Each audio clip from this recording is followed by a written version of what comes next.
أنا قررت أمنح نفسي شهادة دكتوراه فخرية. ألاقي كل يومين ألاقي ناس بتقول له يا دكتور يا دكتور.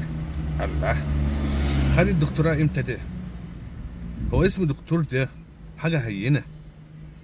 الدكتور ده لازم يكون محضر ماجستير أقل حاجة سنتين، تمهيدي دكتوراه ممكن توصل ل6 سنين، ولازم يكون عامل بحث مفيش حد عمله قبل كده. تمام؟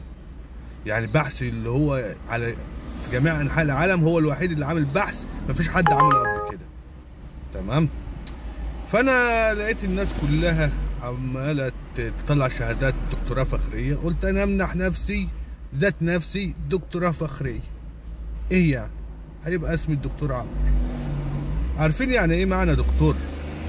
خريج الطب مش دكتور، اللي واخد ماجستير في الطب مش دكتور، الصيدلي مش دكتور، ايا كان هو مش دكتور، لازم يكون حاصل على دكتوراه عشان يتقال يا دكتور. في واحد هنا برازيلي صيدلي، مش اي صيدلي اللي هو بيصنع الدواء ذات نفسه، بقول له انت دكتور بقى؟ قال لي لا انا صيدلي.